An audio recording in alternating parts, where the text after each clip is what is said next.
В Мирнинском районе состоялся открытый турнир Мирнинского района по хоккею с шайбой среди детских команд. За кубок телекомпании «Алмазный край» боролись 4 команды из Удачного, Мирного и Айхала. Об итогах соревнований расскажет Анна Потах.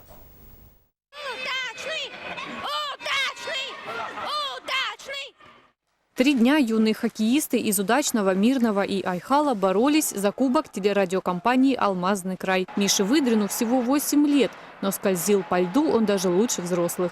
Удалось выйти на этот турнир из-за того, что почаще надо тренироваться и приходить на тренировки. Несмотря на то, что турнир был среди детей, играли они на уровне взрослых.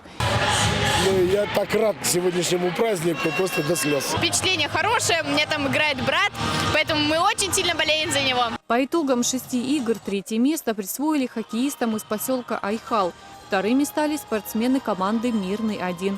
А большее количество очков набрала команда Удачного. Она и стала победителем всего турнира и получила главный кубок ТРК «Алмазный край». Хотелось бы, чтобы и дальше ТРК «Алмазный край» проводил такие турниры на праздник, для праздника болельщиков, для ребятишек в целом. Трудность была в том, что в третьем периоде, вот, на последних минутах, счет был, мы уходили только в одну шайбу вперед, так что было трудно. Все призеры получили медали, грамоты и памятные призы. Кроме того, награды от организаторов получили лучшие игроки турнира. Это был первый турнир и не последний.